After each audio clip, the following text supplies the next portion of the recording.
Cette chronique équipement est une présentation de Golf Town. Golf Town, tout pour le golf. Le mois de mai est derrière nous, Pierre, et la saison est bel et bien entamée, enfin. Et si vous ne prévoyez pas faire l'achat de nouveaux bâtons cette année, sachez qu'il y a quand même des choses à vérifier pour votre équipement actuel, à commencer par les grippes. Donc, nous avons décidé d'y aller d'un top 10 sur tout ce qui entoure les grippes. En commençant par le numéro 10, selon certaines compagnies, jusqu'à 75 des golfeurs et golfeuses ne joueraient pas avec la bonne grosseur de poignée, ce qui aura un effet direct sur votre technique.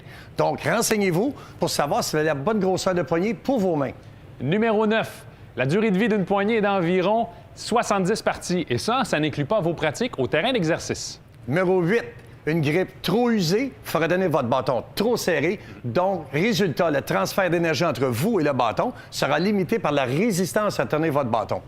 Numéro 7, si vous avez souvent les mains moites, les mains humides sur le parcours, ou si ça ne vous dérange pas de jouer sous la pluie. Et les poignées plus rugueuses avec de la corde, c'est l'idéal.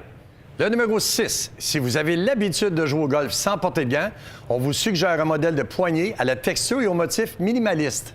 Numéro 5, pour ce qui est de la rigidité du matériel, si vous développez beaucoup de vitesse, on vous conseille une grippe au matériel plus ferme pour vous assurer d'un maximum de contrôle, surtout lors de la transition au sommet de l'élan. Le numéro 4, à l'inverse, pour ceux et celles qui ont une vitesse d'élan modérée, le confort est peut-être une meilleure option, donc une poignée plus souple, surtout si vous avez l'habitude de tenir votre bâton fermement. Numéro 3, il y a différentes formes de poignées. En V, pour ceux et celles qui aiment tenir leur poignée davantage dans les doigts. Il y a également des poignées un peu plus longues, spécialement conçues pour les cocheurs. Ça vous permet d'abaisser vos mains sans nécessairement toucher à l'acier. Et il y a également des poignées un peu plus grosses, volumineuses et dentelées pour ceux et celles qui souffrent de problèmes d'arthrite. Numéro 2, si vos grippes sont usées, sachez que le coût varie entre 8 et 20 $ l'unité, pause incluse.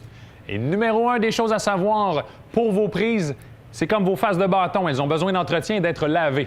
Alors, de l'eau et un savon doux, ça va leur permettre de conserver leurs propriétés adhérentes plus longtemps. Merci Pierre pour ce décompte. Merci. La semaine prochaine, les cocheurs.